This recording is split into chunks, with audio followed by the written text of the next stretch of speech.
Hello, hello, hello. Jordan Sheridan live Monday, June 26th, 2023, right here in the United Corporations of America.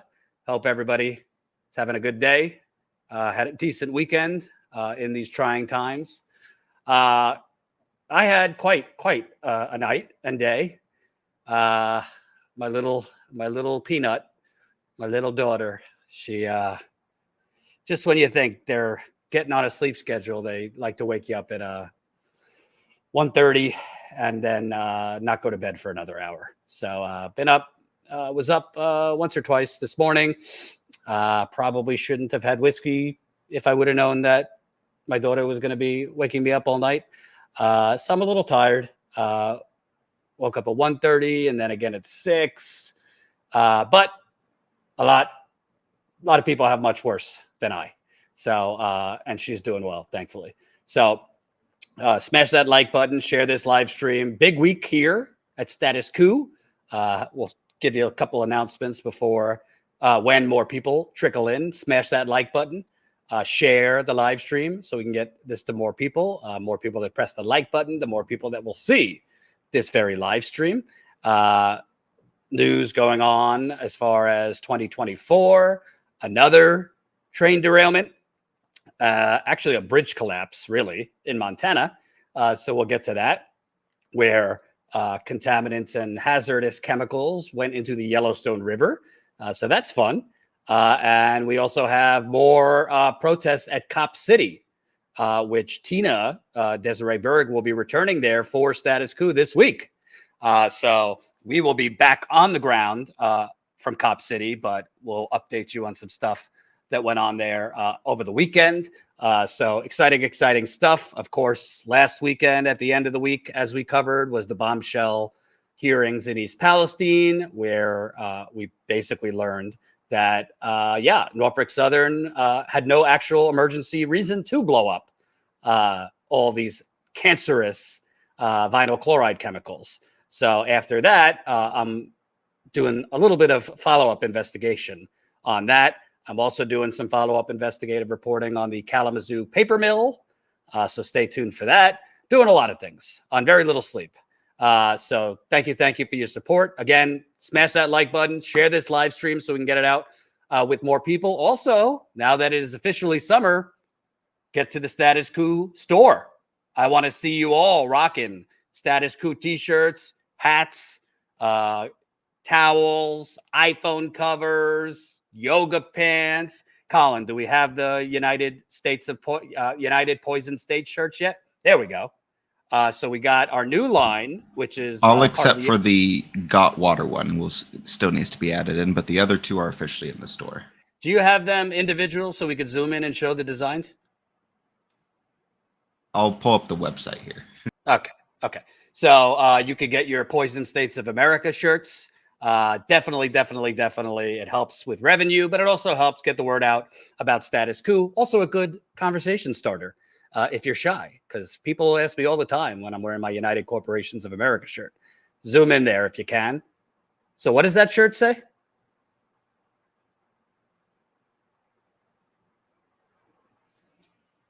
What's in the water? Okay. What's in your water? Might have to play around with the font. I can't tell. And it has contaminated water. I love it. Well, I don't love the contaminated water, but I like the shirt design. But the font, we might need to play around with. Poisoned America. I like that too. By the way, our gear is sustainable, hence a couple bucks extra because we do the environmentally friendly cloth and fabric. But you could try it in different colors and all that stuff. So we're really trying to gin up our revenue, our revenue, but also our store merchandise sales. So definitely, if you got some bucks and want to rock Status Coup gear, get with it this summer. All right, let's start with 2024. There's not major things to report. Obviously, there's not huge rallies going on. The Democratic Party, as we've been talking about, has not even subtly rigged the primary. They've just decided we're not going to have a primary. We're not going to have debates. We're not going to even acknowledge Biden has any challengers. And we'll just try and close our eyes, count to 10, and hope to God it's Trump again. and we could run against fascism, thinking that, it'll be a repeat of 2020. I have reason to think, even with all these indictments, Trump does have a chance to beat Biden based on Biden's numbers, basically his lack of actual bold accomplishment, and a list of other reasons.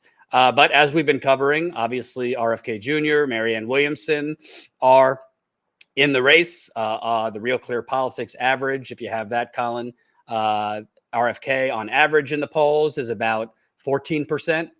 Marianne Williamson is at 5%. That's the average of the polls. So the last poll, Emerson, you see there, Marianne was at 3, RFK was at 15. Then a Yahoo poll closer together, Kennedy at 8, Williamson at 4. Kennedy's been beating Williamson in most of the polls. We will hear from Marianne in this clip about why she thinks that is. I partially agree with her. But it's kind of hard to get any further on either side if the media won't cover you. There's no chance to debate.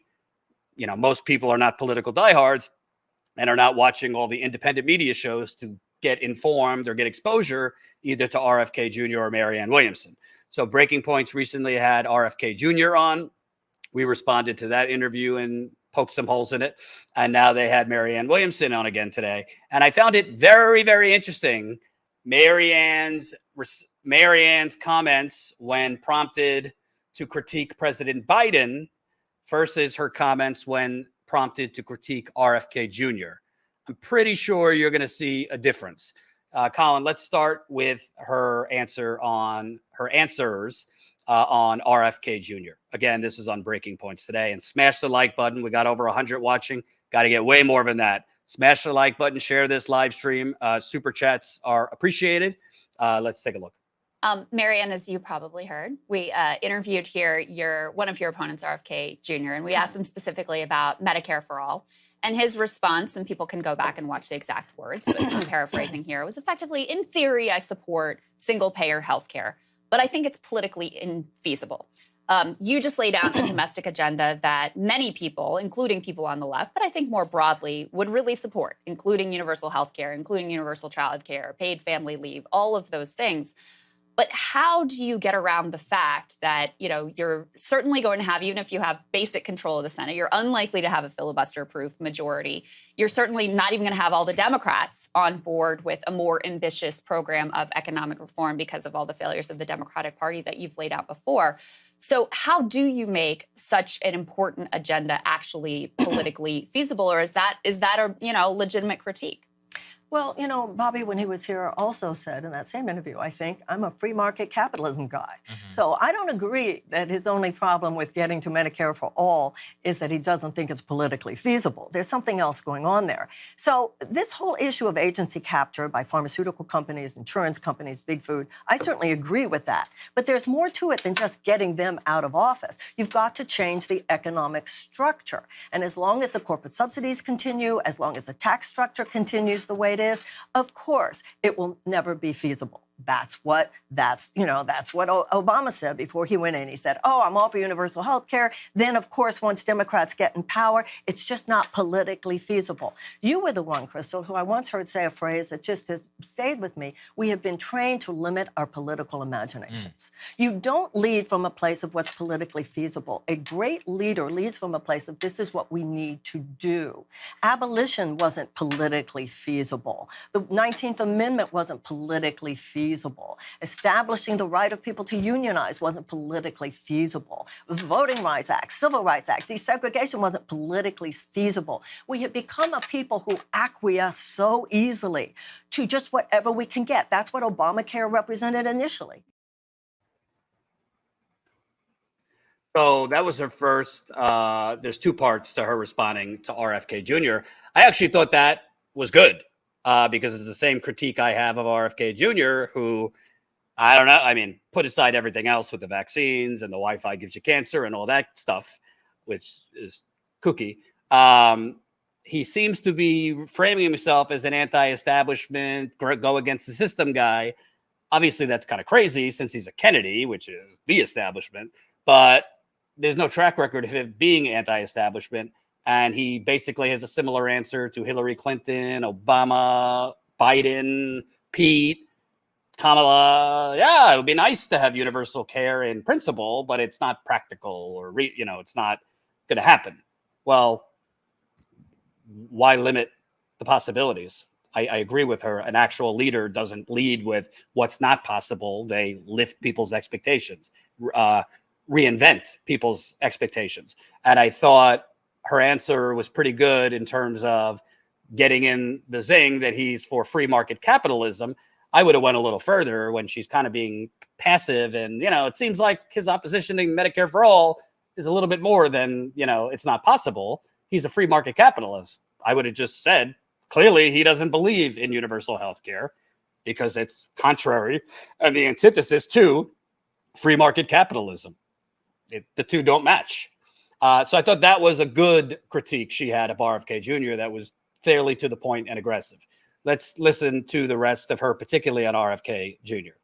So we had RFK Jr. on the show. You referenced it, just this disagreement on free market capitalism. If polls are to be believed, he's actually doing quite well. He's currently higher than you are. So why do you think that his message is resonating? What's the biggest difference, since this is clearly also another significant opponent that you'll have to get over should you want to become the primary or win the primary of the Democrats?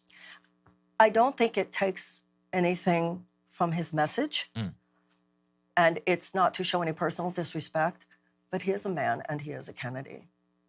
And anybody who doesn't see that, I think, I would say it to him. I would think he'd say, yeah. Bobby's perspective about corporate capture, how, as I've always said, we've become a government of the people, by the people, for the people, has moved to of the corporations, by the corporations, and for the corporations.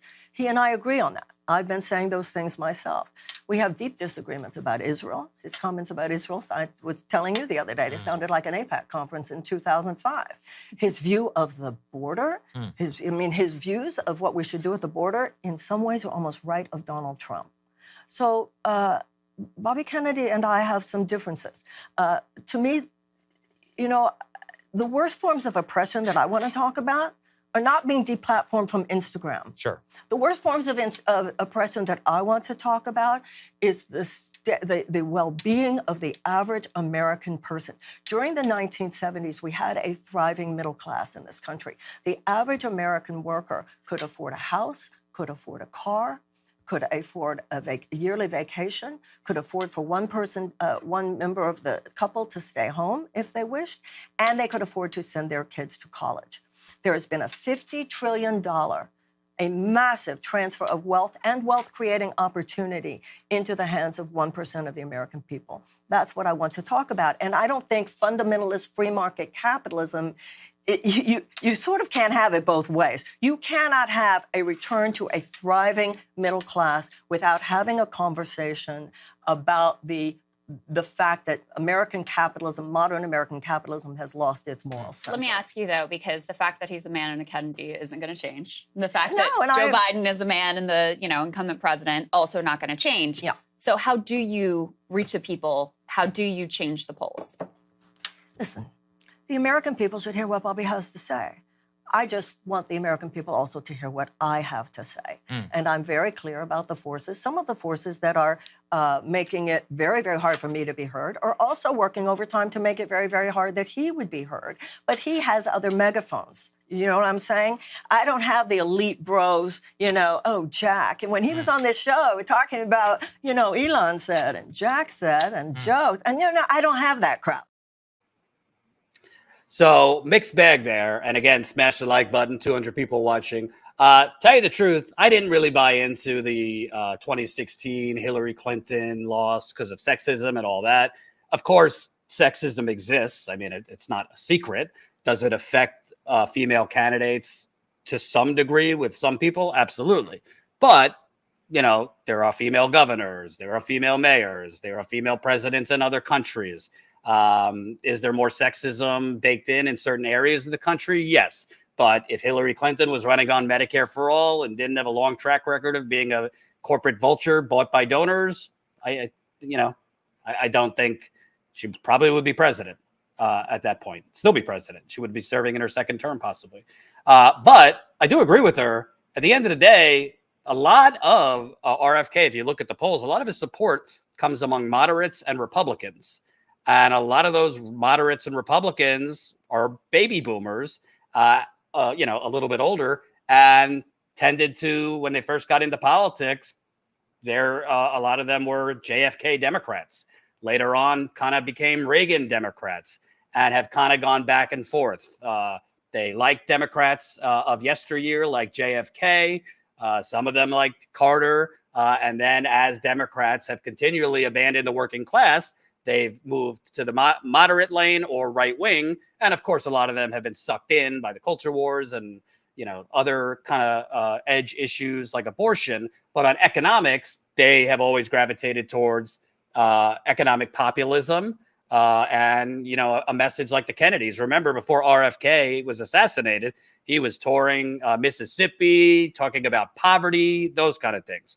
So I do think, I don't know if it's really that he's a man. I think it's that his last name's Kennedy, has a baked in.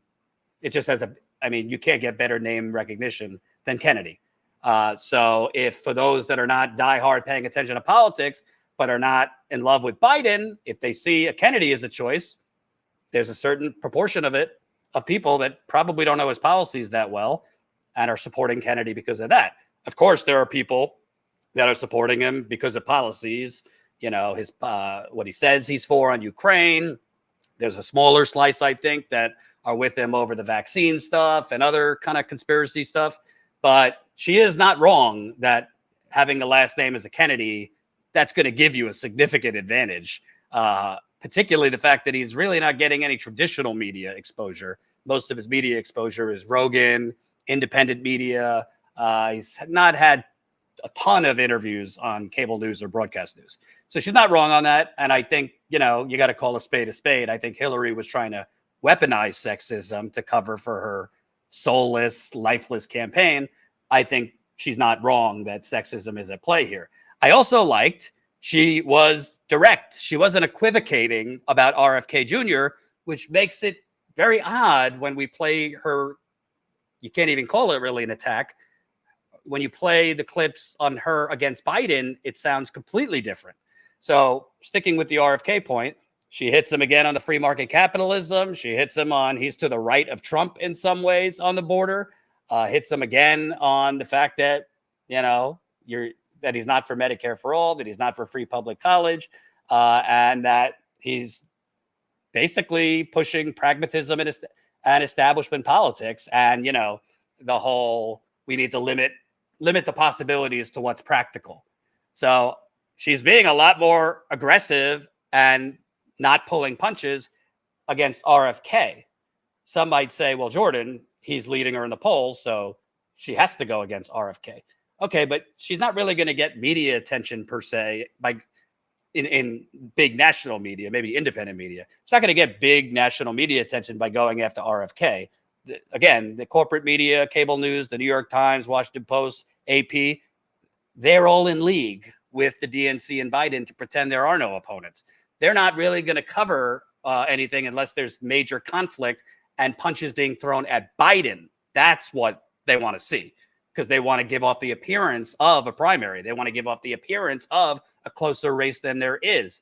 That's what cable news is for. They always are trying to drive conflict and sensationalism and make races seem closer than they actually are. So on one end, I thought her answers on breaking points, specifically against RFK, were pretty good. Now let's play, I guess, how she's trying to contrast herself against Biden. Obviously, a lot of voters have concerns just about his age and his basic fitness to serve, concerns that he has been unable to put to bed because he doesn't subject himself to a lot of interviews. He's not planning to debate you or RFK Jr. or anyone else who jumps in the race. Do you personally believe Joe Biden is fit to serve another term as president? I think to look at a man his age and think forward 4 years, I think for me, it's an unreasonable assumption that he would be at the top of his game. But to me, even if he was at the top of his game, I'm not running because he's not at the top of his game. Even if he is at the top of his game, I'm running because I do not agree with the direction that that administration is leading the country. I do not believe that it's the direction that will even be able to defeat the Republicans in 2024. And I don't think that it's a direction that is good for this country over the next 4 years. I feel that this country is in bigger trouble than the political elites seem to realize. I think that the rabble, what they would call the rabble, is closer to the gates of the Bastille than they have any idea. And I feel like what we're living through right now is a kind of slow motion. It's like watching a slow motion car crash, except it's actually 2016. People simply did not realize how much pain there is out there, how much despair, how much anger. In 2016, there were two candidates who said it. Bernie said it and Trump said it. And the difference was that Bernie really meant it, and as president would have effectuated the change that is necessary. It is a fundamental change. Biden does not represent fundamental economic reform. He represents incremental change. He represents policies that are saying, given the way things are, I'd like to ameliorate your stress. And I believe what the Democratic Party should stand for, and what as president I would stand for, is the actual end to the injustice that is causing all that stress. What the corporatist Democrats do, including President Biden, is we want to make your life easier to survive what is essentially an unjust system. We need to end the injustice. That would mean universal health care, Medicare for all type situation. That would mean tuition-free college and tech school. That would mean childcare, paid family leave, guaranteed housing, guaranteed sick pay, guaranteed living wage. The ship is so far to the side. We have 70% of Americans who report to CNBC that they live with constant economic stress. You know, we call it a mental health crisis, but the mental health crisis is a symptom. And we need to look deeper at all these things. We need to look at cause.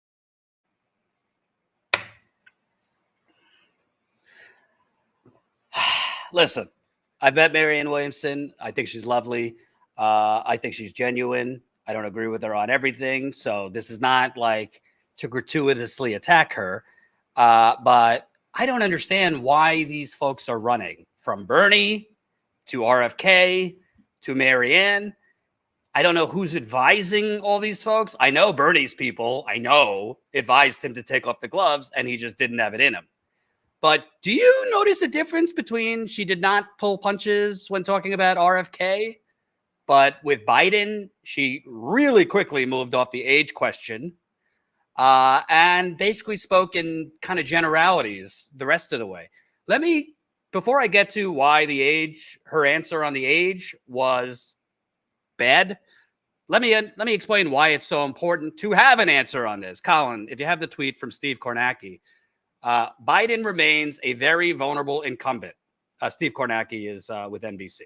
Biden remains a very vulnerable incumbent. His approval rating is 43%, and 68% say that his mental and physical health are major or moderate concerns to them, up from 51% when he ran in 2020. For Trump, the number is 55%. So the people in the Democratic Party of voters that are concerned about Biden's physical and mental state is up 17 points in 2.5 years. Let me repeat. It's up 17 points in 2.5 years. This is not, Hillary passed out on 9/11, so let's diagnose her with, everything under the sun. I'm not a doctor. But we have the videotape, folks. He's tripped on the road. There have been periods where he clearly has to be walked and directed where to go. Off stage, he's been directed, walk this way. There's clearly stuff going on that is not a stutter. He says he has a lifelong stutter. He did not sound like this when he was vice president or a senator. And I'm not knocking him. People get older, and cognitive function slows down for most older people. Happens to all of us. It's certainly going to happen to me. Probably already is. So this is clearly something on Democratic voters' minds. You are in an uphill battle in a primary against an incumbent. You can't like pussyfoot around the issue. You got to go head at him. She did not go head at him. Some might say, well, Jordan, this is a touchy subject. You have to be diplomatic. Well, no, if you want to put a dent, or if you want to figuratively bloody the candidate, you got to take a punch. I mean, all she said really was, I think it's an unreasonable assumption to believe he would be at the top of his game with another 4 years in the White House, I mean, that is a pretty vanilla answer, I would say. Why not say, listen, as a human, I wish him the best, but people have eyes. He's clearly had physical issues. He's tripped, while committing his duties. It looks like at times he's had to have people help him, direct him where to go off stage. At times it seems like he has been clearly struggling in speeches or while dealing with foreign leaders at events, struggling in ways that do not seem to be a verbal stutter, but seem to be just kind of struggling with articulation. I'm not a doctor, but clearly it does seem like he has, he's an older gentleman and we got to respect our seniors, but this is the most demanding job on earth. So what I'm seeing is somebody who is struggling to perform the duties of the job. And to be clear, if he was reelected on Inauguration Day, he would again be the oldest president in history. But at this point, I think he would be 83. So I do think, and I'm speaking if I were Marianne Williamson, I do think there are valid concerns, not just about his age, because there are plenty of people at that age that, are in better shape cognitively. But I think if you want to run for president, there's not just the morality test. There's not just the policy test. There's not just what's your track record. There is obviously the performance test. And I think voters should have concerns and Biden should have to answer for those things. I think there's a way of saying it that's not disrespectful or, trying to take gratuitous pot shots, but just common sense, what's in front of people's eyes. And she should have quoted the polls. She should have said, well, I have to respect the American people's concerns. And according to the polls, 68% of those polled say they are concerned about his physical and mental abilities. Particularly when we are at a hot war with Russia and Ukraine, and you're dealing with a nuclear power that we have been antagonizing in Russia. I want somebody that I know is cognitively sharp. I don't know why he didn't do that. I don't know why she didn't do that. Not to mention RFK Jr., same thing. RFK Jr., when asked by Crystal Ball, totally dodged and deferred. I get it. I get it both ways. The devil's advocate could say, Jordan, they'd get more grief. They'd be attacked by the media for doing that. You're going to get attacked by the media regardless. If Marianne Williamson tomorrow was responsible or somehow took part in finding the cure for cancer, CNN or MSNBC would say, great, but she's still a gadfly and shouldn't be on a debate stage with Biden. If you're not going to take punches, you got to get out of the ring. And that's not just Marianne. I would say that to RFK too. This is very Bernie-like. Very Bernie-like. Then other things that stood out. I do not agree with the direction that this administration is taking the country. Okay, but that's very vague. If somebody else has seen it, please let me know. I've seen a few of her interviews. I haven't heard her talking about the fact that Joe Biden ran out of $15 minimum wage and immediately abandoned a $15 minimum wage, coming up with a stupid excuse based on a parliamentarian that not one voter knows who that person is or why the president gets outweighed by a parliamentarian. Doesn't mention the $15 minimum wage. Right now, $7.25 starvation wage. With inflation, I mean, $7.25 might as well be closer to $6 an hour. Doesn't mention that he abandoned that. Doesn't mention that he abandoned a public option. Doesn't mention not only did he abandon not drilling on public lands, he has doubled drilling on public lands. I mean, the list goes on and on. He's also backdoor continuing Trump's policies to privatize Medicare. He ended the COVID emergency that threw 15 million people off Medicaid. He didn't fight for extending the child tax credit because apparently this leader could never go against Joe Manchin.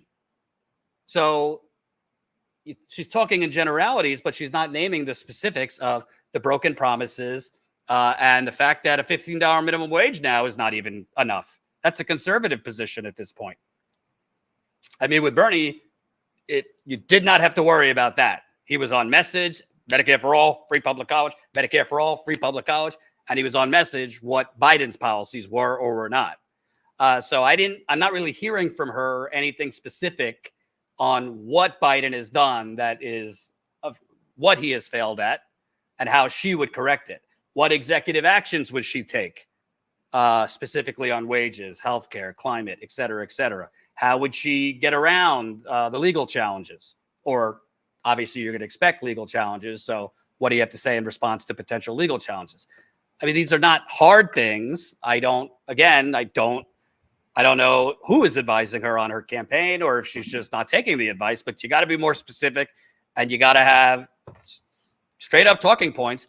For somebody that we were told by the media is the person who could bring everybody together and get things done. He's been really effective in not getting anything done. The things he has gotten done have gone nowhere. The infrastructure deal. Did you just see the bridge collapse in Philadelphia? You just see the bridge collapse over the Yellowstone River, which we're getting to next. The infrastructure deal was a privatization giveaway. They're selling public waterways and waste systems to private companies. Another thing, Biden does not represent fundamental economic reform. He represents incrementalism. Yes, again, it's not wrong, but there's no specifics there.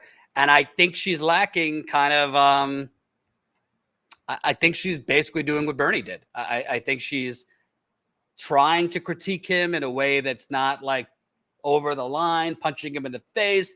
Maybe she's taking advice that you don't want to alienate Biden voters, but you're going to have to reach Biden voters that all they have heard about you is that you're not serious and not a credible candidate and a gadfly, because the things you're saying, they're not hearing on CNN. They're not hearing on MSNBC. Or the things I'm saying you should be saying, they're not going to hear in the media they consume. So in the small chance they do hear you on a Breaking Points or elsewhere. By the way, congratulations to Breaking Points. They just passed 1 million subscribers. There's no way for you to make up you're at polling between 5 and 10%. There's no way for you to strike lightning without two things. One, they have to get on a debate stage. In the initial stages, they should just do debates against each other and in a coordinated way, shame Biden and the DNC for basically canceling democracy. They should do that. So at least if they get on a debate stage with each other, if it's moderated by a Rogan or somebody with a massive audience, that the media cannot ignore that if it has a massive audience and gets some buzz. But the second thing is you're going to have to more aggressively go at Biden. And the thing to go against Biden on are twofold: his broken promises, his abandoning of popular positions, and saying a lot more aggressively, I don't think, what was her words? I don't think he'd be at his, I don't think he'd be at the top of his game. No, the guy's tripping when he's traveling. Needs to be directed off stage. Some of his speeches are incoherent. People have eyes. If you say it in a way that you're concerned about the country, you have to follow what voters are saying, because in polls, the voters are concerned. There's a way of saying it without, being a gratuitous asshole. So, yeah, that's what I have to say. I agree way more on policy with Marianne than RFK Jr. I think a lot of people are being hoodwinked by RFK Jr. on a lot of things. Let's not even get into the vaccines, and Wi-Fi gives you cancer, and water is turning kids trans, and all this nonsense and bullshit. And I also think he's reinventing himself as an anti-establishment person. However, he is a candidate, and that's going to give you an advantage in polls and name recognition. So she's going to have to be a lot more aggressive to get headlines. So we'll see what happens. Let me know what you think. If you agree, disagree, leave a super chat. I'll read them at the end. And by the way, we're going to try to take calls too after the next two topics. So definitely get ready to call in, and we'll take your calls on whatever. Another train derailment, but this time a bridge collapse in Montana. Doesn't seem obvious what came first, whether the bridge collapsed over the Yellowstone River or the derailment came first and the bridge then collapsed. So I don't know which one to tell you first. I've made some calls today. I don't have a ton of sources in Montana, but let's first play this clip. This is from ABC News.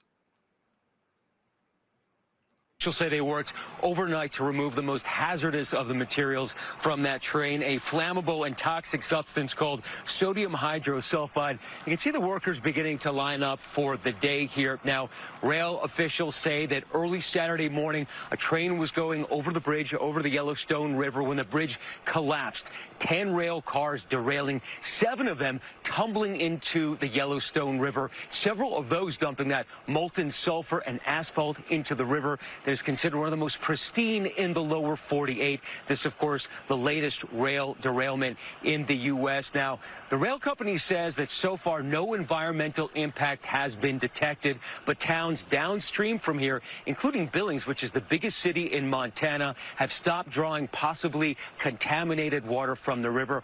Also, the rail company saying it's investigating pools of tar that have been spotted on the beaches here. You gotta love every single time public officials say there's no concerns with the water 5 minutes after the derailment. How much testing have they done? Barely any. The water's fine. It's unbelievable. It's unbelievable. I reached out to Erin Brockovich earlier. She said there's no way to know if the water is fine. No way to know if the water is fine until a few weeks. I'll get you exactly what she said. It will take time before we know. Municipalities should be, oh, no, not this one. Municipalities should be waiting and shut intake valves down. Yes. So the Yellowstone River, by the way, is the main water source for Billings, Montana, which is 117,000 people. So this petroleum and other contaminants were dumped in the Yellowstone River, and it serves, as far as I know, all of Billings, Montana, and it also feeds to other reservoirs. A lot of wildlife and animals in this water, in addition to drinking water. Let me read you from the New York Times. Montana derailment sends 10 freight cars into the Yellowstone River. 10 cars from a freight train plunged into the Yellowstone River in Montana on Saturday after a derailment and a bridge collapse, causing asphalt and molten sulfur cargo to spill into the water. Montana Department of Environmental Quality tested the water along waterways and treatment facilities in Yellowstone and Stillwater counties on Sunday and, quote, found no negative impacts. What the hell does that mean? No negative impacts? I would love to see the testing and what their metrics are. Officials were investigating whether the derailment or the bridge collapse happened first, as well as how much of the cargo had spread into the river. My guess is the bridge collapse happened first, but that obviously will be investigated. What led up to the derailment was not immediately known, officials said. The train cars operated by Montana Rail Link derailed at 6:45 a.m. as they headed west in Stillwater County. The county's Disaster and Emergency Services Department said on Facebook. State officials and Montana Rail Link on Sunday were coordinating cleanup efforts, Mr. Stamey said. Andy Garland, a Montana Rail Link spokesperson, said no one was injured. Garland said that 2 other cars were carrying sodium hydrosulfate, but neither landed in the water or been breached. Again, how do you know none of that entered the water? Or at all been breached? You've done a thorough investigation of every car in 24 hours? I doubt it. Wendy Buckley, the president and chief executive of STARS Hazmat Consulting, a firm that serves manufacturers, distributors, and carriers of hazardous materials, said that the primary hazard from hot asphalt and molten sulfur was their high temperatures. When hot sulfur mixes with water, it can create sulfuric acid, which can kill fish, Ms. Buckley said. But if sulfuric acid was created, it would be, quote, extremely diluted, being that it's in a river. So the long-term effects would be, quote, very minimal, she said. Well, shockingly, toxicologists don't agree. So I reached out to a toxicologist who has given us comment before on East Palestine, among other things. Let's hear what toxicologist Judith Zelikoff had to say. She got back to me on this. Not necessarily true, in response to Buckley saying that the hot asphalt and molten sulfur, there was no risk because of their high temperatures. She said, not necessarily true, depends on the amount poured into the river. sulfur will bring about sulfuric acid, and depending on how much and for how long, will lower the pH of the water and adversely affect most aquatic life. Moreover, asphalt consists of high amounts of polycyclic aromatic hydrocarbons, which are toxic and carcinogenic even at small amounts. And asphalt could also reduce oxygen in the water to kill fish and other aquatic life. Asphalt is called bituminous material because it contains bitumen, hydrocarbon material soluble in carbon disulfate. The tar obtained from the destructive distillation of soft coal also contains bitumen. Bad actor, bitumen. Sorry for any of you chemistry geeks. I probably mispronounced most of that.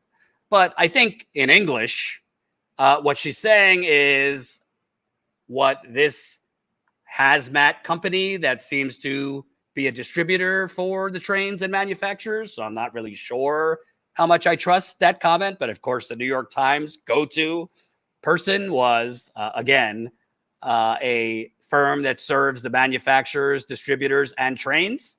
So maybe not the most reliable since they have a financial relationship with the railroads carrying the contaminants, but I digress.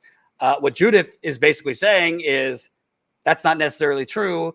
And a lot of it depends on how much was dumped into the water. We don't know how much was dumped into the water. But every single time you see one of these situations, whether it is a derailment, whether it is a tanker overturning on a highway, which we've been seeing more often, whether it is chemical leaks off of trains or elsewhere, almost immediately you hear from the state EPAs, which for the most part are all corrupt. I've covered it in Michigan and elsewhere. They manipulate testing, they lie. They are mostly in existence to protect business at this point rather than the environment and health. Right away, you hear testing shows everything's fine. Well, as Erin Brockovich and others will tell you, you could test water, air, soil at 1 minute or 1 hour of the day, and everything comes back fine. And on the next hour, you have elevated levels of whatever you're looking for. I don't know how in 24 hours, officials there, without knowing how much was dumped off of the train into the Yellowstone River, there's no way to know. Thank you, Colin. There's no way to know how much was dumped into the water. They're just guessing. Time and time again, we've seen pipelines claim X amount leaked out of a pipeline only to find out 6 months to a year later, oh, it was 500,000 more gallons. So this is a function of our infrastructure in this country is falling apart. Our railroads, most of them have not had updates of their equipment since the Civil War era, which we learned through the shutdown railroad strikes of last year, which the current president shut down the railroad strike right before the midterms. Brake systems often have not been updated since the Civil War era. You have valves that are breaking. You have bearings, wheel bearings that are breaking. You have crews that have 2 people on it for 150 to 200 cars. And now the railroads are pushing to change that down to 1-person crews for 150 to 200 cars. If I lived in the Yellowstone River area, which I hear is beautiful, by the way, I wouldn't be drinking that water. I would not be drinking that water. I'd be demanding independent testing, not testing simply from the Montana Environmental Department, which it's a red state. I'm pretty sure they echo whatever the hell the fossil fuel, coal, and chemical companies tell them. But we seem to be having a lot of bridges collapsing. We saw the bridge on the I-95 in Philadelphia collapse a few weeks ago. Now in Montana.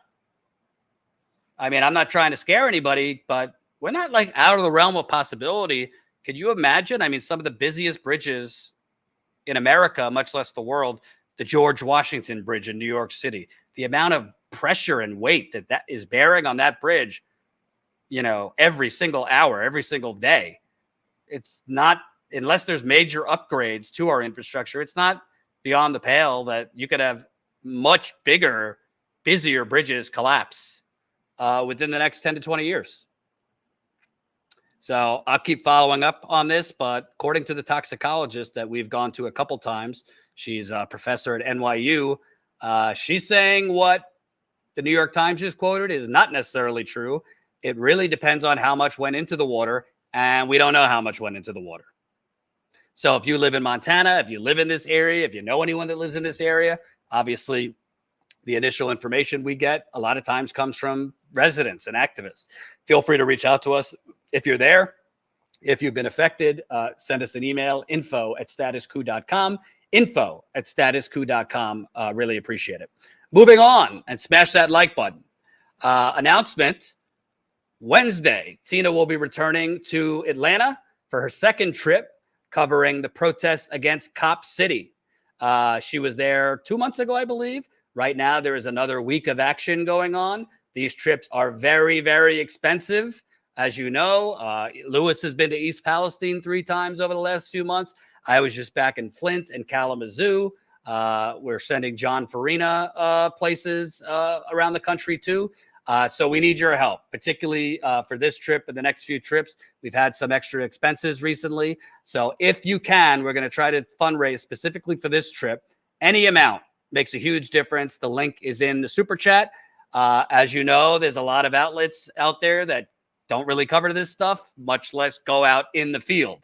That's why we need more independent journalists out there covering, particularly in the case of Cop City, the straight up fascism that is going on, which we're going to give you an update from this last weekend. So any amount really makes a difference. Our goal is $6,000 to raise this week to offset the costs. Obviously, we're paying Tina. John Farina is going with her. So please, please, please. And John is going to be basically taking over soon as the on-the-ground camera person. Colin's going to be hanging back, not going on the ground as much. So that's an added expense because obviously we're going to be paying John more. So to send him on the ground with Lewis, myself, Tina.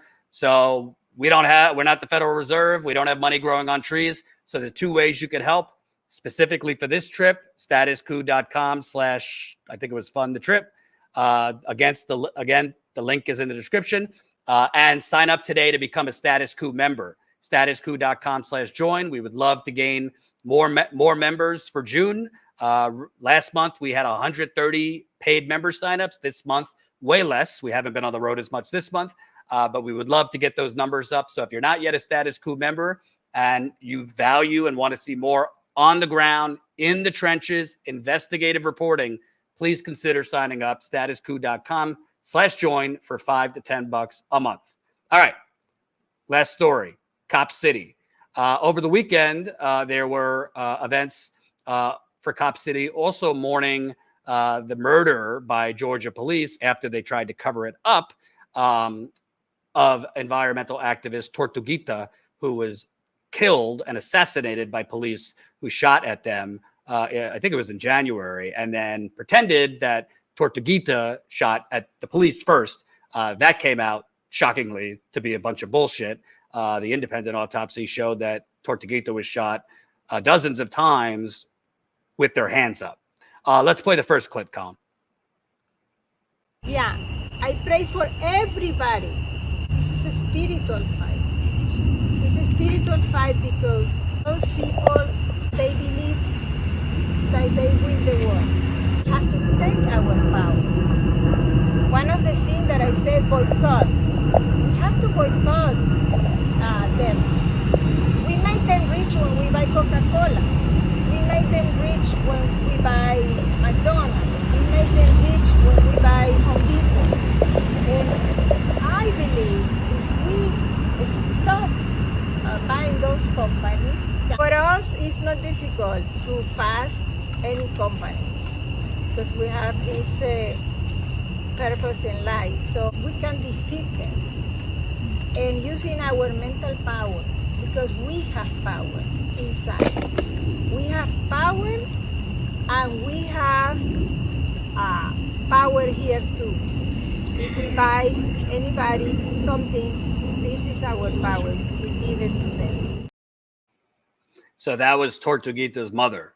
I forget where she's from, but I believe it's from South America or Central America. I'm not sure. But she just lost her child. And she's there saying what I've been saying. We need to hit them where it hurts. Stop buying at Walmart. Stop buying at McDonald's, Home Depot. A lot of those, she's mentioning those companies in particular because they're part of the funding for Cop City. They are part of the funding for the police association down in Atlanta. So she's saying strategically hit them where it hurts. That's what we need to do. As Steve and I have said over and over, we're not voting our way out of this. This system and fascism, you can't just vote your way out of this. We need to threaten the true sources of power, the United Corporations of America, the donors. You got to hit them where they hurts. Target the advertisers, target the donors, target the funders, particularly of this police association. And, you know, obviously condolences. Losing your child in such a brutal way is just awful, awful, awful. Let's also show, because it seems police were fucking with journalists this weekend there. Can we show the clip? This is from Chuck Modi, who's an independent journalist down there. Apparently the police were using lasers on journalists. That light keeps moving. I'm with a group of press, and when we move, he moves the shining of the light. They did this in Ferguson to be dicks. This is just being an asshole. You move, they move. I want you to see something, right? I believe he will keep moving it towards me, and that is exactly what he's doing. This is what's called being a dick. So it's anti-media, right? He doesn't want you filming him. Like I said, anyone in Ferguson, this is very familiar. But then I said, why is this tactic? Why would police officers shine light towards media? Why would they do that? Well, you tell me. But this is what happens. This is weak. Weak sauce, APD.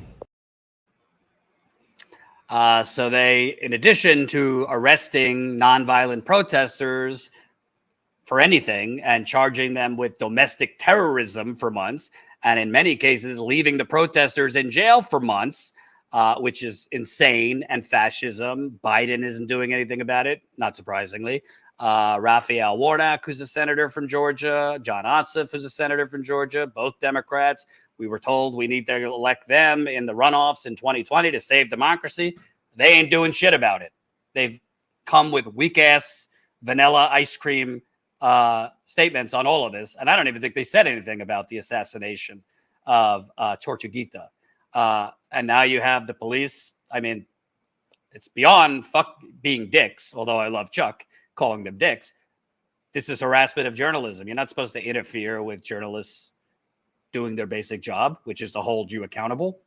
Let's also show video and images where there was a vigil for Tortuguita. Again, as far as I know, one of the only environmental activists killed on American soil, and police had to interrupt that. Let's show that.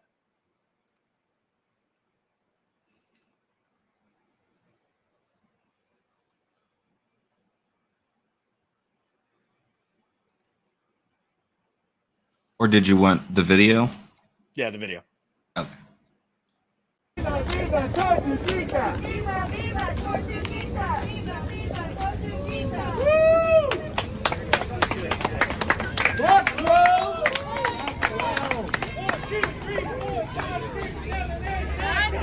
Black 12! And there's pictures also of police coming during their vigil. I think there were a couple images of police standing around, if you show more, to tell them that the park, you have to be gone by 11 o'clock or something. You need this many police to come to tell people to clear out by 11. I mean, they knew they're monitoring social media. They know that forest defenders are there to mourn and celebrate the life of Tortuguita, who, from everything I was told, was peaceful, nonviolent, longtime protester. So it's just another scare tactic, more harassment and intimidation. And I want to show this other clip, which I thought was pretty powerful, of a protester there describing just kind of the unbelievable, kind of unnecessary harassment going on by police. It was a beautiful gathering. People were eating, music, festive, joyful. 8:30, a roll of cops showed up through the park, some of their faces masked, tactical gear, tactical vests, coming through in a line, a formation, which caught us off guard. It just totally changed the whole mood. It was aggressive, it was assertive, and they said something to the effect of, this is a friendly reminder that the park closes at 8:30. Who comes in that way in a park, a peaceful day after festivities, to say this is a peaceful reminder that the park closes at 11? They knew based on social media reports that this was a time that we were planning to have a visual to honor the life of Tortuguita. Bye! To honor the life of Tortuguita. They knew exactly the time which was planned, which was the same time that they arrived. It was just unbelievable. It was so unnecessary and so indicative of how they see themselves in relationships to the people, that there's a place for power over instead of power with the people. Totally unnecessary. We are not a threat. There were children there. There were folks like myself who are educators, diverse groups of people enjoying ourselves, enjoying the company of each other. You've heard helicopters all night. You've seen 20, 30 police cars driving by. There has been no violence. There has been nothing assertive or aggressive on the part of the protesters, those who are defending the Weelaunee Forest and those who are trying to stop Cop City. The only ones that were aggressive tonight and today are the police. We've seen what happened. Tonight was a vigil for and to celebrate the life of Tortuguita, and we saw what happened. They were peaceful, and they were shot, assassinated, shot 57 times while they were sitting down with their hands up. And it's shown what happens when you're using brute force. We expect that at 11 o'clock, if they were this aggressive at 8:30, we anticipate at 11 o'clock they will be even more aggressive. This is totally unnecessary, what's happening.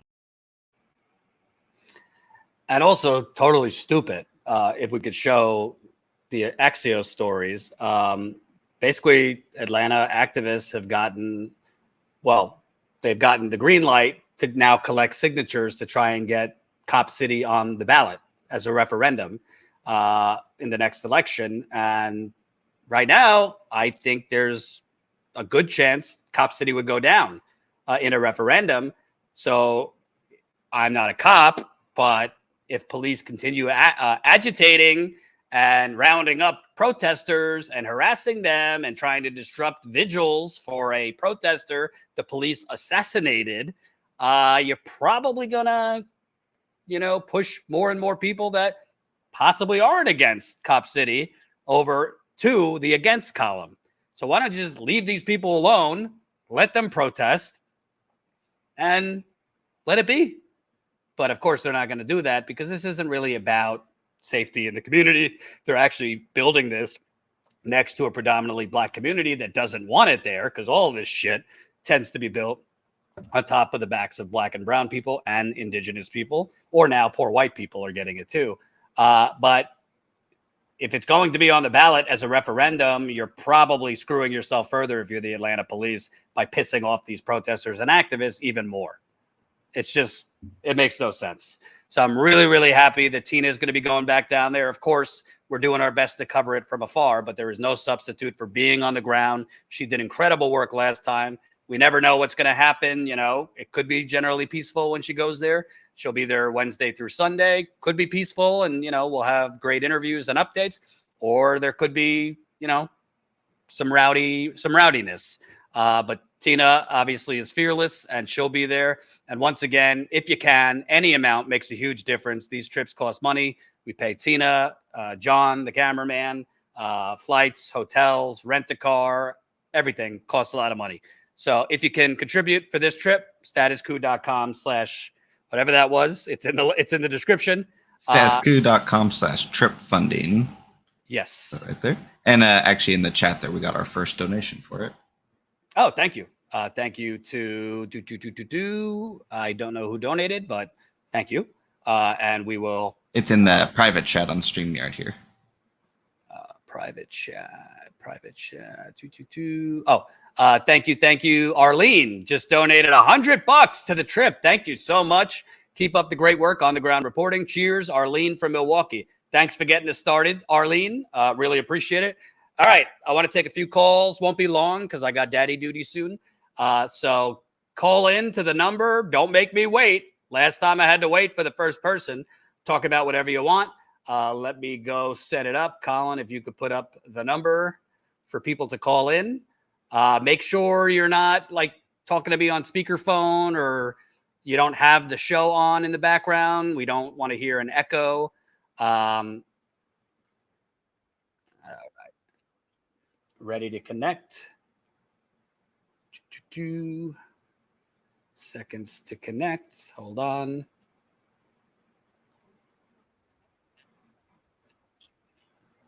Okay. I think it's,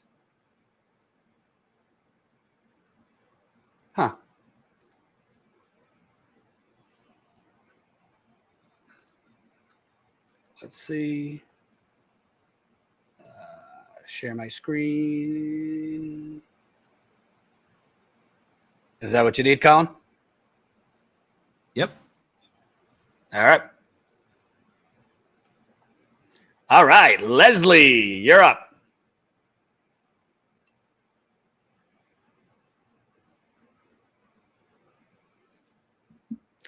Can you hear me, Leslie?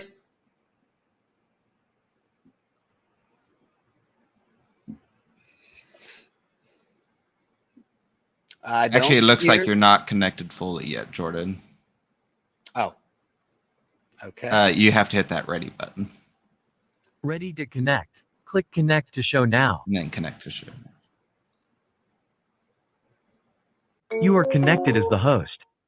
Welcome, host. You are now in the host room and can manage your callers from the call-in studio. Hello. Hello. Hey there. Hello. Can you hear me? Hi, this is Carpe Diem. How you doing, Jordan? Hi, Colin. Hey there. I am just calling to say Cornel West and Matthew Ho 2024. That would be quite the tandem. That would be quite the tandem. I like Matthew Ho a lot. I obviously like Cornel West a lot. I think the only predicament really is the fact that obviously he has to run through the nomination process of the Green Party, which I think we all agree he should. And as far as I know, him winning would be a year from now if he wins the nomination, which I would think he would. Yeah. So it's really about how do you run a campaign if you're not yet the official nominee, because obviously you don't want to be, dilly-dallying and, rubbing your fingers together for a year. So Cornel West seems to be a visionary, and I think he'll come up with ways to be out there and be part of the discussion. So I think it'll be really interesting. And honestly, I thought it was pretty impressive. I don't know about you, but the first poll I saw that had him in there was 6%, which I don't even think most people would know he's even running at this point. So to have that number is pretty impressive. My only current concern about Cornel West was I was really disturbed to hear him refer to Xi and to Putin as gangsters. That's like a very Democratic Party Joe Biden move, and he really needs to stop that, because if he wins, he could be sitting across the table facing these people, and it will come back and bite him. He needs to get more neutral and respectful if he wants to be on the world stage. That's a fair point. So you don't necessarily have a problem with him criticizing them, but not to that degree. Not like that. Not that type of name calling, right? Where Biden did that idiot move of calling Xi a dictator again. I mean, the man, does he understand that Xi was elected? Right. Well, of course, Biden doesn't understand because he has dementia. But I mean, these people need to get in touch with reality, and they need to start seeing the world as it is, and to start communicating with world leaders as equals. Right. Yeah, makes sense. I think a lot of people like the way Cornel talks in general, kind of calling Trump a gangster and Biden a, what did he call him? Neo-fat, I don't know, something. But yeah, I can see what you mean in terms of going to that degree about Putin.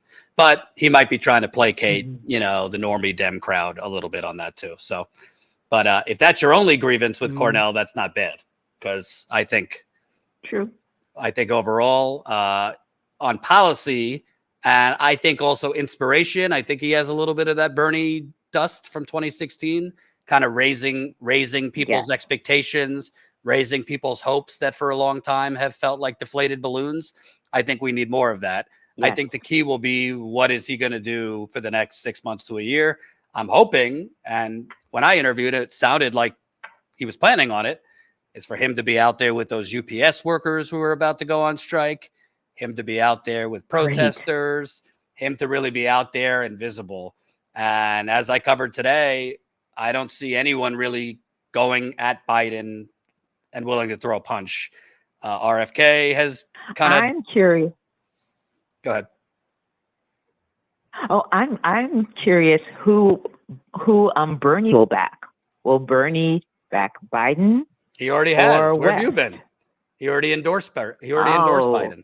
He endorsed Biden before Cornel West got in, but I think he would have endorsed him anyway, which is a continuance of, a lot of disappointment with Bernie. I don't, if you were going to endorse Biden, fine. I don't agree with that, but at least get something for it and don't do it now. Right. You could wait.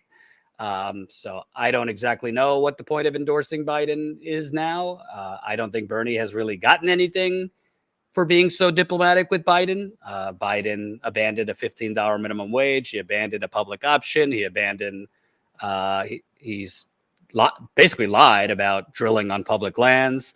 He's privatizing the list goes on. So again, we don't know at all what Bernie's political calculus is, or maybe he's just tired. So I'm not throwing the baby out with the bathwater. I admire a lot of what he's done for the progressive movement, but I don't agree with the most recent moves. Well, I'll go now. Thank you for everything you do, Jordan. Thank you. I appreciate you calling in. Bye. So that was Leslie or Carpe Diem. Feel free, other people, to call in any topic you want. Right now, I don't see anybody on the call-in queue, so don't be shy. The number is on the screen to call in. And I think we're going to have to start doing more call-in shows, a little less sober. So maybe we'll move that to Fridays with the happy hour we used to do. So I could talk to people with my whiskey. That would be better. I'm a lot more articulative. Is that a word? Articulate? Articulate, not articulative. Did I tell you that I've been up since 1:30 in the morning? The pride of fatherhood. You got to love it. All right. I'll wait a little bit till we get another caller, or we won't get another caller, and that'll be that. Let me read super chats in the meantime. Carpe Diem, $2. Cornel West, Matthew Ho. Matthew Ho did get screwed. That's for sure. So I think that'll be great. I really wish Kshama Sawant could run, but I guess she can't if she wasn't born in America, which I think is a stupid rule. But anyway, Cup of Joy, $5. Cornel West 2024. It's time for third party. No excuses. Just do it. I'm happy that he's running third party. I understand why some people preferred for him to run in the Democratic Party, but if there's not even a guarantee to debates, which is bullshit, as I've said over and over, there should be debates, but if there's no guarantee of debates in the Democratic Party, you're kind of just running, but you don't even have the platform to get your message or your visibility out there from multiple debates. The Republicans, I believe, are going to have like 6 or 7 debates. I think he's making the right call to run third party, unless if there were debates, I might feel differently, but without debates, I don't see really the advantage of running in the Democratic Party. Moby Dog, $10. Great work. Sorry, Marianne, but Cornel is out there putting it right to the Dems. I thought Cornel West in my interview was a lot more straight to the point about Biden than I have heard RFK or Marianne. And I think the only way you're going to get coverage, because the media will cover conflict, the only way you're going to get coverage is punching him in the face, figuratively, not literally. Caitlin, $2. Jordan, 2024. I don't know. I have teased my wife about possibly running for office, but she says our relationship would not be long for the world if I did that. So I don't think it's going to work. All right. Let's see. James, you're up. Hi, Jordan. Can you hear me? Hey. Hey, so thanks for taking calls. I really appreciate it. Sure. I was curious to hear a little more about, well, I guess let me back up. I've never even really heard much from RFK Jr. prior to his recent campaign announcement, and now he's kind of making the rounds on all the independent shows. And so I've listened to several interviews, and I've never bought into the whole vaccine causes autism controversy.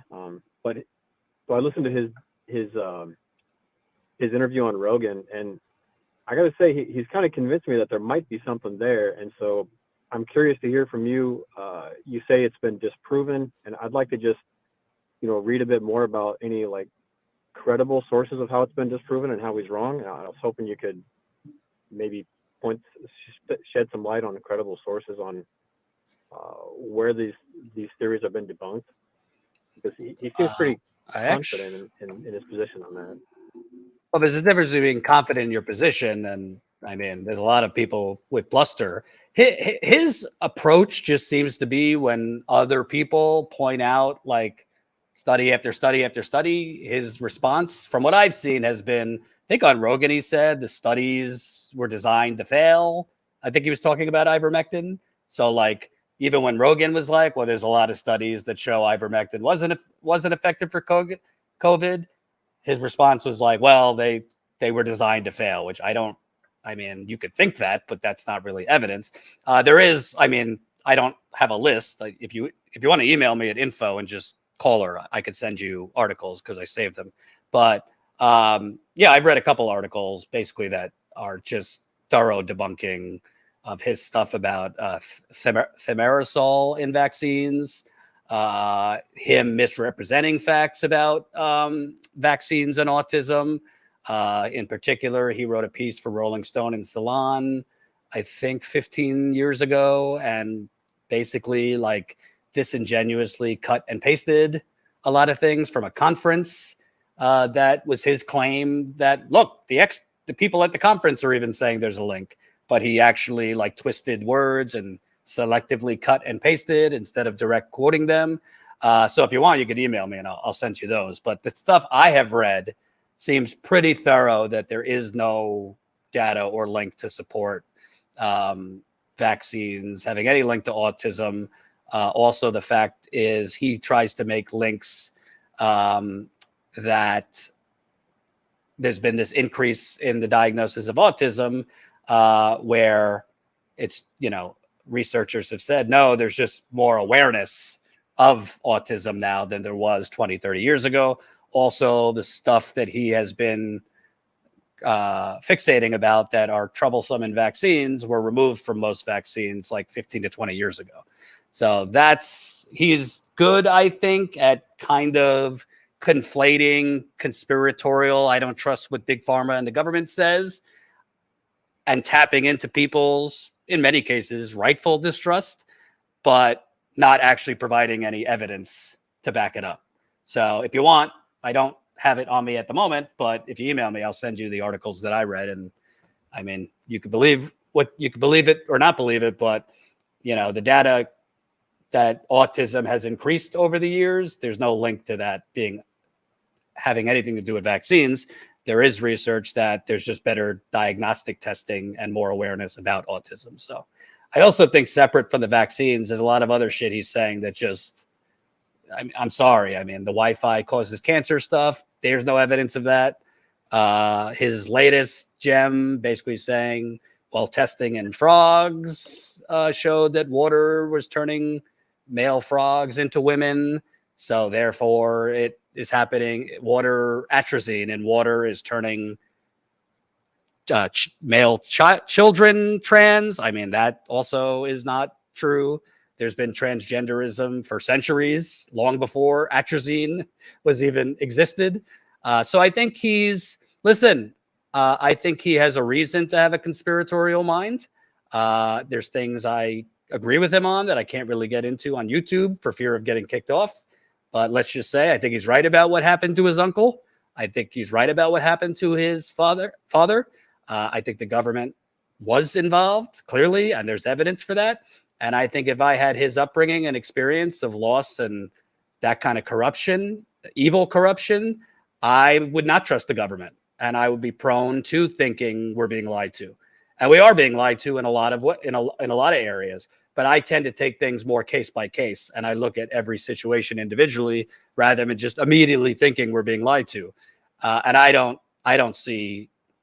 I mean, unless you think there really is a huge cabal of thousands of doctors and researchers that are all in on it to poison children, which I don't. I think he is very good at bluster, but doesn't really bring a lot of evidence.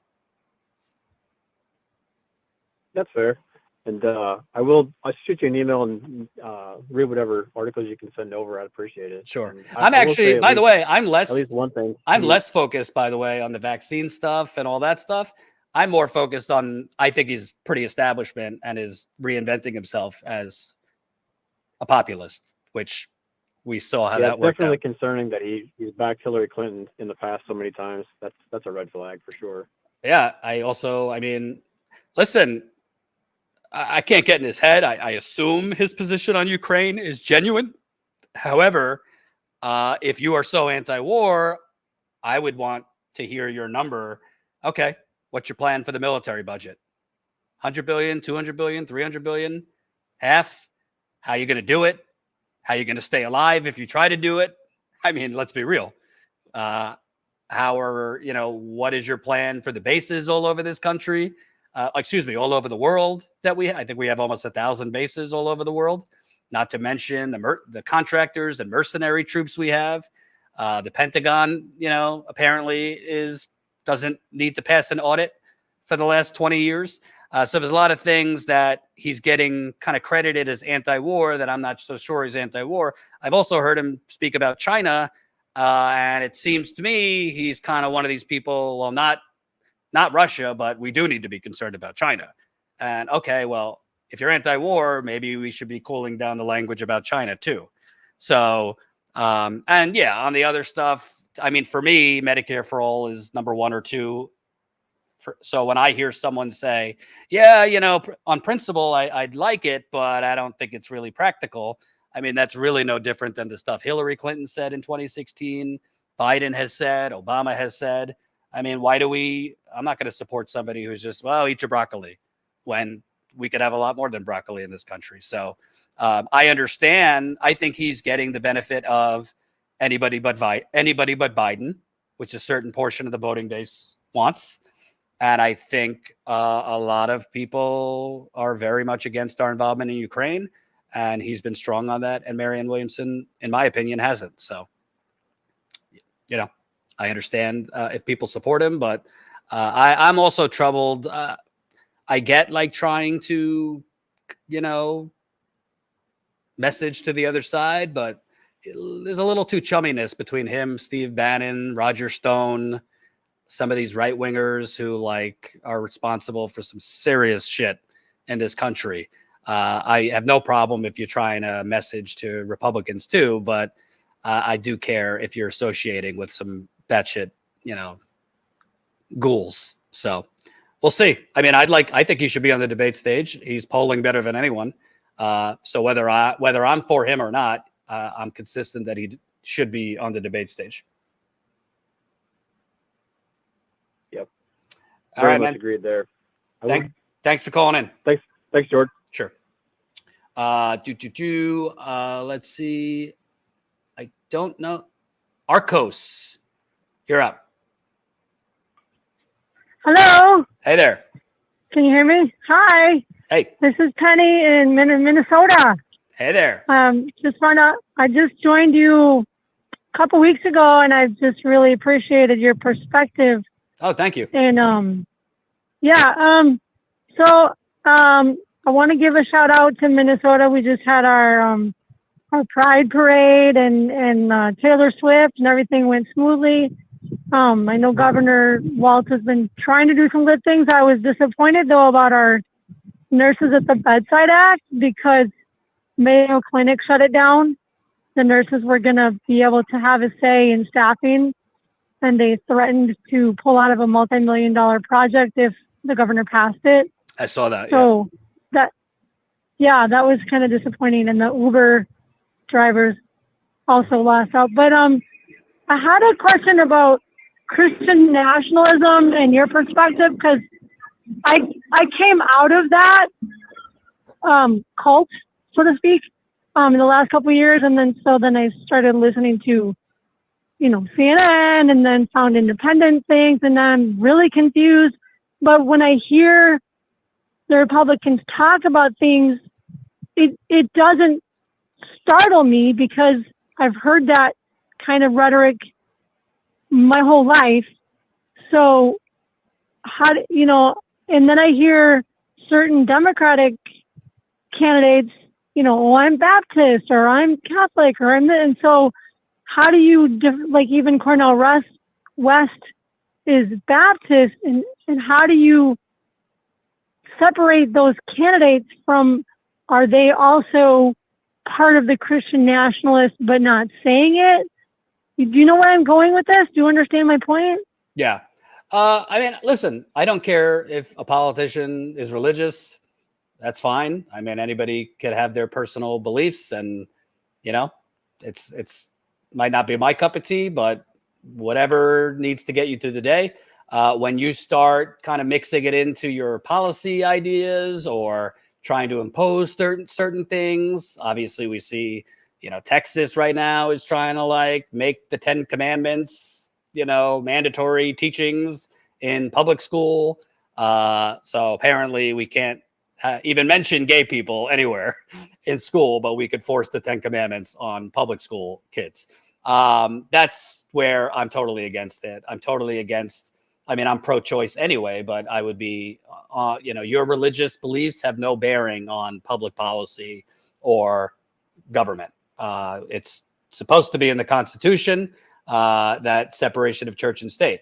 So I don't have a problem if Cornel West talks about, I know he sometimes mentions, Bible verses and things like that, because that's part of his belief system. But if he started talking about policies based on religious teachings or beliefs, that to me is a red line, which I have not personally seen from him. And when you have people like Marjorie Taylor Greene saying, I want this to be a Christian nationalist country, that's a problem, because it shows up in the policies they're prescribing. You got to understand a lot of this trying to etch out any conversations about gay people, eradicate transgenderism. You had Clarence Thomas say potentially if interracial marriage came back before the Supreme Court, he might, want to take a look at that. This is all based on a religious zealotry, right? And what they perceive their religion to allow or not allow. And that's extreme, in my opinion. So that's why it should not have anything to do with government policy, judicial decisions. So again, listen, if Bernie Sanders technically is Jewish, he's not really a practicing Jew, but if he would have been up there giving speeches about Medicare for all and then talking about Moses, I really wouldn't give a shit. That wasn't the case, because I care about the Medicare for all. If he just, was a religious person and mentioned that, I wouldn't care. But if he was trying to enforce that religion in any way, that's where I draw the line on both sides, because there has been Democratic candidates who were kind of, walked around with their religion and wanted to, weave it into their policies or, plans. So that's kind of what I think. And I honestly, let's face it, a lot of these Christian fundamentalists find Muslims threatening, find, other religions threatening, just because of stereotypes and generational teachings and kind of bad stuff they get from, their elders. So I'm glad you got out of that. I'm glad you got out of that, though. Yeah, it's hard. I'm physically out of it, but not emotionally out of it. And when I hear Boebert talking, I know where she's getting her talking points, because I was involved in the ministry that grooms her. So it's really hard for me to listen to the Republicans and then listen to Democrats saying, well, the Bible says this and the Bible says that. And I'm like the Tennessee 3, they were talking about, they're arguing back and forth with the Republicans. about bigotry, but they're using Bible verses. I'm like, how? And then I hear all the scandals in the Baptist church and in the Catholic churches. And so it's by the way, can I just mention, Yeah. all of these Republicans are so worried about children and mutilation. I don't hear them saying a goddamn thing. Every other day, I see another pastor getting nabbed for molesting children. So it seems to me, you got a problem in your own house. Maybe stop worrying about what like children's hospitals are doing, because there's been a lot of fear and propaganda about certain hospitals and their treatments. But I just keep seeing pastors and priests and getting arrested for or coaches for child molestation. And these same conservatives don't seem so worried about that. Yeah, I agree. It's just hard. I can understand why it's not the focus, because you don't, having grown up in that religion, you brush it off, and any bad thing, even like about Trump, well, it's a lie, or it's not true, but God is good. And I don't know, and no matter what happens, you have your camp and you have to believe your camp. And yeah. So, listen, yeah, I even see it a little bit outside of religion. I don't know what you think. I've seen it online where there's, I think, a lot of audience members. I don't think they're like bad people, but I think they tend to follow certain hosts almost like it's a cult. And when those hosts, either on the left or the right, are criticized or are trending for bad reasons, it doesn't matter if he or she did anything wrong or said anything wrong, their audience will defend them no matter what. I've seen it with politicians. I mean, I don't know if you saw some of the interviews I did with Trump supporters. They literally said, I will defend him no matter what. Yeah. The line they drew was murder. Yeah, and a line they drew was murder, Yeah, but well- they didn't even seem confident about that. So Yeah, I there saw is- that. There I is a saw cult. that. There is. Have a bit you of a heard cult of element. Have you heard Kent Christmas talking about the Christians should strap on bombs to their chest like Muslims? I have not heard that. Yeah, Kent Christmas. He was trending because he was saying the Muslims have had so much success because they're not afraid to die and they're willing to strap bombs on their chest. And so God give me people that will do that. And so that's another Well, who is he? Is he a thing that politician? it doesn't. Tina actually covered it He's on a Right Wing televangelist. Insanity. He's a Christian televangelist. He's Oh. very, very Well, if high level in the Christianism. well, why doesn't he put his money where his mouth is and go do that? But kind of like in a landfill away from people. But yeah, well, thank you for your time, and I look forward to hearing you guys. I just happened to catch you guys. I was on the train. I'm like, hey, see if I can call in. So Thank thank you. you so much for everything you do. Absolutely. And we're going to try to do more call-ins this summer. You know, the news sometimes slows down over the summer. So talk to you guys about 2024, environmental calamities and corruption, whatever you want, kind of an open mic. I do have to go. All right. I do have to go do daddy care. So apologize to anybody else that was waiting. We'll do another call in later this week. So I see you, George. Call back. Probably we'll do this again Friday. Thank you for calling in. Thank you for the super chats. I think I got to all of them. Let me see if I missed any. Again, please consider dropping in a couple bucks for the trip. This next reporting trip Tina's taking. She and John Farina will be on the road Wednesday to Sunday. Any amount really makes a difference. StatusCoup.com/trip funding. Just go to that page. You could do it through PayPal or whatever other option they give you. We appreciate all of it, from $5 to the bigger amounts.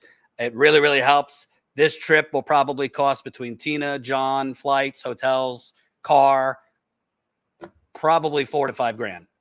So it's not cheap to do this. That's why most people don't. So please support us if you can. StatusCoup.com/trip funding. Or the best way is becoming a monthly member, StatusCoup.com/join. Thank you to Colin. Reminder, go to our StatusCoup.com/store to get your shirts, hats, towels, iPhone covers, our new line, the Poison States of America, where you could get one of our 3 shirts showing a lot of what we cover here, which is environmental poisoning. So definitely check it out. We got pink for ladies or men, whatever you prefer. Beach bags, hats, hoodies, all of it. StatusCoup.com/store. Thanks for watching. We'll see you back here tomorrow.